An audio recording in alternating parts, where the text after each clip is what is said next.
Welcome to the Discover Montcalm podcast, where we are going to look at the communities, the businesses, the attractions, and the people that make up Montcalm County. Here is your podcast host, Duane Weed. Hello, and welcome to this edition of the Discover Montcalm podcast. My name is Duane, your host and producer, and today we're going to go to the community of Vestaburg. The guest that I have here today, I've got Sharon and I've got Larry. They are from the Vestaburg area, didn't grow up there. You both came from different paths. So Larry, let's start with you. Tell me a little bit about your childhood and when you came into the Montcalm area. Okay. I was born in Alma, Michigan. Went to school in Elwell. We moved there through sixth grade, and then went into Alma. Graduated from Alma High School in '65. Went to Alma College. Graduated in '69.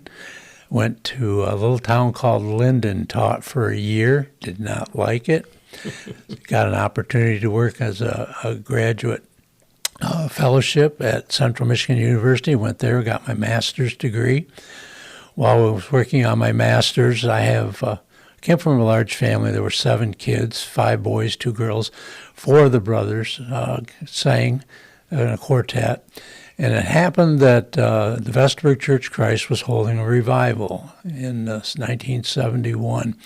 And the song evangelist, for some reason, was not able to come. So they asked the brothers, the Couts Brothers Quartet, to come over and lead singing.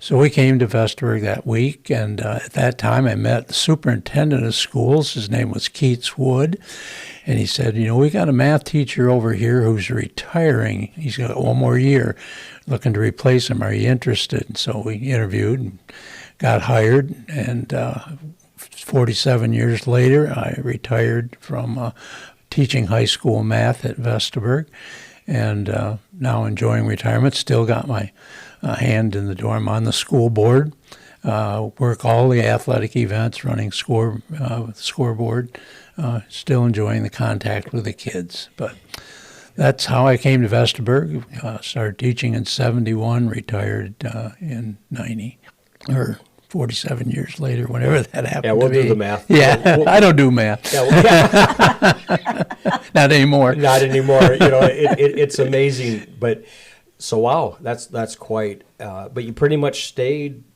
fairly local to the area that you grew up. Except for the 1 year. Yep, except the 1 year. And Sharon, I met you at the Career Center. Correct. You were the what was the title? Administrative Assistant to the Associate Superintendent of CTE. Yeah, and you're not going to like this, but I'm going to have to move that mic a little Okay. closer. I know how much you love audio and video. Tell me a little bit about your background. Okay. Well, if we're going way back, I was born in Reed City. My parents were they grew up in Everett, and then they moved to Edmore. My father had a gas station for a while until he got hired at GE. So he worked there until 1967. He became ill. He had cancer, and so he had to quit working, and he passed away that year. And so it was just my mother and me. I was an only child. Graduated from Montebello High School. From there, I went to the University of Michigan, which was giant culture shock for me. Oh, just a little bit. Yes. I went a year and a half there. I thought I wanted to go into physical therapy. And when I sort of got into some of the details of the program, I decided that wasn't for me. So then I came back. I went to MCC for, I think it was a year. Just took some classes, and then I transferred up to Central Michigan University. And I finally figured out what I wanted to do with my life, so I graduated with a degree in business, which my major was finance and insurance, and my minor was economics. So from there, then I started going out into the working world, and I've done various things. I've worked in an insurance office. I worked for attorneys, which was very interesting. And then a job came up at Vestaburg Schools, and the lady who provided daycare for my children told me about it. Okay. And she said, I think you could get it if you apply. So I applied, and I did get it. And in 1985, I started working there. I was there for 25 years. And then at that point, in 2010, I left there and went to the ISD and worked at the Career Center for another 13 years. So I recently retired a couple years ago, and now I'm enjoying doing whatever I want to do with my husband. And your dogs. My dogs. And your dogs. Yes. We can't Yep. forget your dogs. Yep. And my kids, my two sons live in the Dallas area, so that gives us a vacation spot every once in a while. Sure. And, so Wow. Life's full of experiences. It is. It's full of experiences. But the reason that you're here today, we're going to be talking about Vestaburg Community Days. And I didn't know this, because when you're around this area and you hear these different festivals, I don't know if anybody else is like me, but I just assume they've been here for a long time. Okay? I mean, every town seems to have something. But you informed me, Larry, that the Vestaburg Community Days is really not that old. When did it get started? It got started in 2012, but when I first came to Vestaburg in 71, they used to have what was called Old Timers Day. And that lasted until whoever the people were that were running it decided The Old they Timers. didn't want to do it anymore. Yeah, and so it died out.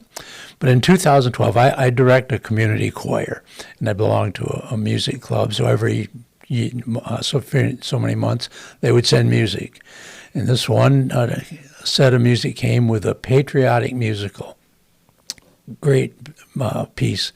And I thought, we need to do something special to highlight this. Okay. The fire department, for I don't know how long, had been holding hog roast as a fundraiser. Okay. And I thought, well, maybe we'll piggyback on that. They'll have it during the day, and then we'll have the concert at night. And that's how it began, as a result of that musical. So you had a product, the musical. Yep.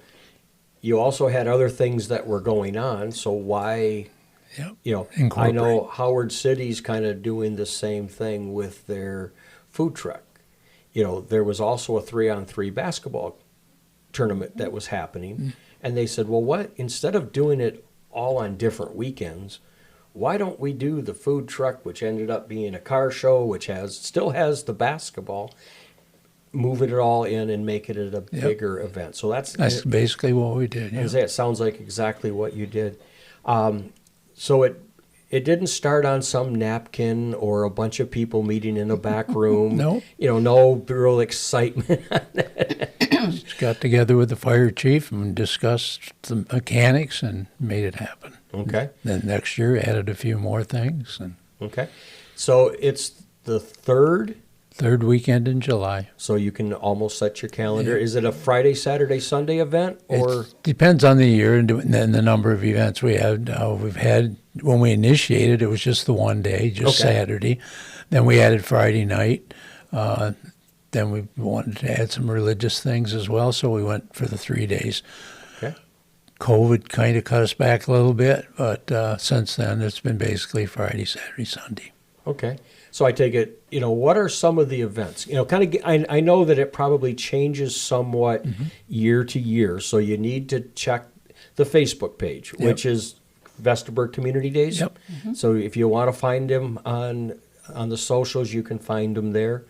At this recording, you just had it for this year, so just kind of give us kind of an overview of what the 2025 schedule looked like, and if you want to know what 2026 is, you're going to have to wait till next year. But kind of give me a rundown of what happened on Friday, and kind of run us through the weekend. Okay. The first event that we have on Friday is a quilt show. It starts in the afternoon, and then in the evening, the real kickoff is we usually bring in an entertainer. This year it was Elvis. Okay. Jake Slater and Elvis. He's been there before. We've had Gordon Lightfoot. Okay. 1 year we had that. 2 years last year Last year we had the Beatles. Okay. And that's kind of our big Friday night. And that's followed by a 5K run for our cross-country and track teams. That's a fundraiser for them. Okay. And basically, sometimes there's a horseshoe tournament Friday night. That's going to change. But that's basically Friday night. Saturday, then it gets a little busy. And you help me, don't let me miss anything. Yeah, we don't want to leave you out. It starts out. Yeah. Would you like to look at That would help immensely. Okay, I'll let you kind of run us down here. So Saturday, now what we're talking about right now is based on 2025. Right. So if somebody gets this later, but on this particular year, what happens on Saturday? Well, we start off early in the morning with a breakfast, all-you-can-eat breakfast. That's a fundraiser for communities. Basically, we've tried through contributions from businesses and individuals to make everything free. The only thing that really costs are the breakfast fundraiser and then some of the things the fire department does to raise money for them. Sure. But basically, that's it. So, Sharon, your turn. Sharon, tell us a little bit of what happened this past year. You after the breakfast. Okay. Well, we have various things going on at different times of the day. We have an art show that's open. Some of the local people display their art things. We have a sand volleyball tournament that's going on. That starts quite early in the morning. Yeah. We have bazaar that vendors come in to pay for a booth and sell items. We had so many this year we had to find another site for overflow. Well, that's not a bad. I mean, it's a bad problem at that moment in time. Yeah. But it's We nice. knew to it was coming, so we were prepared. That's Yeah. great. Yeah. We also have the old depot in town is fixed up. We have displays in there. People are welcome to bring some of their artifacts and have them on Okay. display. I take it every festival has to have a parade. We have a Oh, parade. yes. Do you have a 11 o'clock. parade? We had probably the largest parade that we've had in our history this year. It was over about 35 entries. Okay. Just about by the time they ran the circuit, they were back to where the last ones were leaving. So, Oh, and the weather cooperated. It was a little iffy there, but it went. It went that's well. one thing. With this whole thing, you cannot control the weather. Yep. And I'm sure weather dictates how busy. So Saturday afternoon is full of different events as well. The fireman dinner that helped start the community days in the first place. They're continuing to do that. Children's games, inflatables, petting zoo, pony rides, all free. Usually have wagon rides, but the guy sold one of his horses and couldn't find another one this year, so he's hoping to be back next year. Tractor show, kids pedal pull, those both take place out at Farmer in the Dell. They're very helpful in sponsoring things. And those little pedal pulls with those kids are so cute. Oh, yeah. It's Yeah. so cute to watch them. I mean, Yeah. And we have a car show as well. That was downtown this year. Beanbag tournament. Last 2 years we've had a fire truck pull. oh, really? Yeah. Team for $50 a team can put in to pull a full fire truck. Okay. Oh, so we're not saying fire trucks pulling against each other. No, You're actually trying to pull. that 5-man teams pull. I mean, the other would be cool too. yeah. That's a lot of Yeah. that's a lot of expense to be hooking up and trying to Yes. pull something. But no, and then is it one of those things that who can pull the farthest? There's a certain distance, and I don't know. I've never been able to get down to see it, but I don't know. There's a distance they have to go, and if there's more than one that are able to make the whole distance, probably timed. Sure. I mean, because there's always that competitive. Yes. And you start talking about fire departments, police departments. There's some bragging rights Yeah. that come along with that. So everybody's got to have that bragging right. So I take it as the evening comes on. Is there evening entertainment? Each year we select some families that have been in the community, pioneers we call them, Okay. that celebrate at least 2 families. And then the the choir that I direct, do their concert.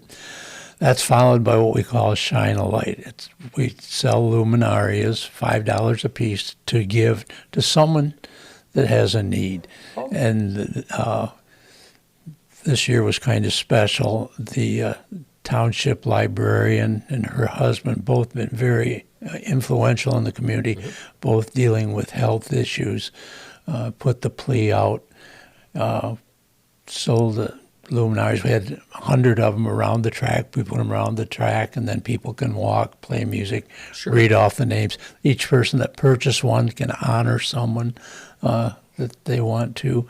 We put those names on the luminaria. And this year we raised $1,725 to help with their expenses. Every penny counts. Yeah. Every penny counts. Once that's at 9 o'clock on Saturday night. Then when it gets dark, we have a fire truck light parade that comes from Vestaburg, surrounding areas, send their fire departments in. I've seen those. And it is neat. Those firemen will travel across county lines to participate. I mean, even within county lines, there's a lot of fire departments around, and it's really neat to see them see that stuff happening. If I remember correctly, I think we had 20 entries in that.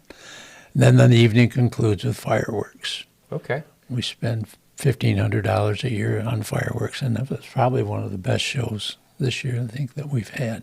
Okay. And then Sunday? Then we wrap it up Sunday. The fire department this year, for the first time, had a pancake breakfast as well as a fundraiser for them. And then at 3 o'clock, we had a free ice cream social. That wasn't as well attended as we thought it was going to be, but that was followed up by dueling pianos. They came and did a great job. And then we had a hymn sing to wrap it up for all the churches in the area to come together. And that's cool. Yeah. I mean, as you're reading this through, it just is so community. Yeah, well, that was the whole purpose in the first place. It wasn't our goal to be big. It was just an opportunity to bring people together that still live there, people that have left to be able to come back and share together, and that's why it's Community Days. Well, and you mentioned, and my head's always spinning when I hear different things. You talked about your pioneers. That you feature that. I would love to have them sit right where you're sitting and have them come in and talk about the community and their story. Yeah. Oh, yes. I mean, because we all have a story, but you get more stories together and you find out if their lies are really truths. I kind of joke around that, we didn't grow up with phones. So the stories are either good stories that your friends tell or they're lies. It depends on how, did I really do that? But no, I would love the opportunity if you could put the word out to some of these people in the past that have been part of it. Have them come in, have them share, I've done it with other people in other communities, and, there's not a big separation from one community to another, but we need to get these people, we need to get their history down, because we all know they're still with us. While they're still with us. I was trying to find a nice way to say that.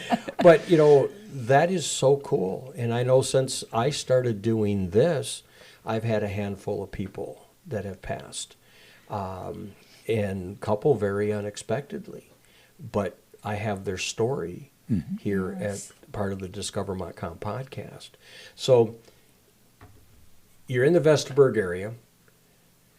We went through the community days, and it sounds like, with all that you got going on, volunteers are always welcome. Definitely. Volunteers, if you're hearing this, by all means, if you've got a day, a few hours, by all means, give you guys a ring and say, hey, I can help out at this event or that event. It's important because it takes people to make these things go. because it's Discover Montcalm, can you tell me a little bit about the Vestaburg area? What makes up your community? Well, we have one business that took over an empty location after Uncle Paul's grocery store went out.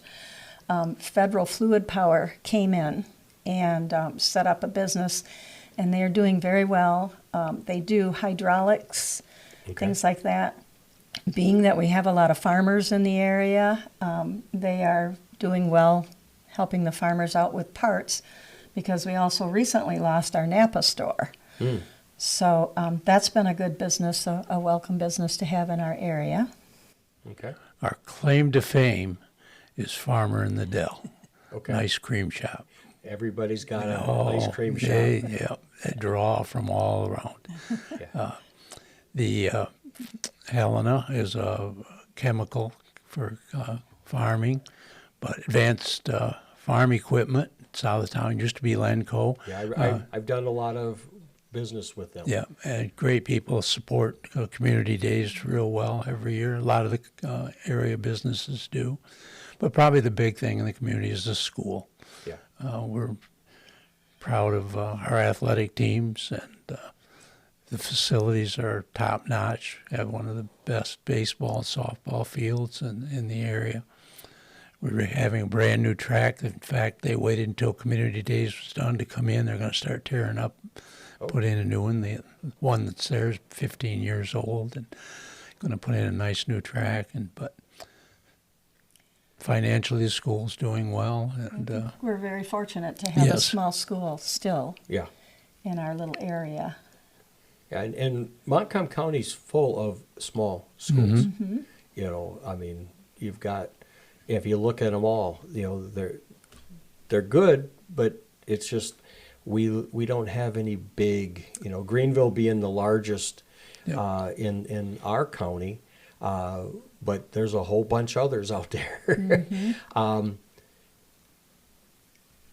I'll ask each one of you, in your mind, why should someone discover Montcalm County? And Sharon, I'm going to start with you. You know, how would you respond to how should someone discover Montcalm County? Well, I think if they look around, we're a very close community, especially in Vestaburg. People help people when they have bad times, just like our Shine a Light program that we do. Our churches are very supportive of the community, and I think that's a big draw. We don't have a lot of industry, Right. but as far as a place to live, it's a comfortable little corner of our county over there. Okay. So Larry, let me ask you, why should someone discover Montcalm County? well, she kind of stole my thunder, but it's basically the people. I think it's great community. It's our people, neighbors.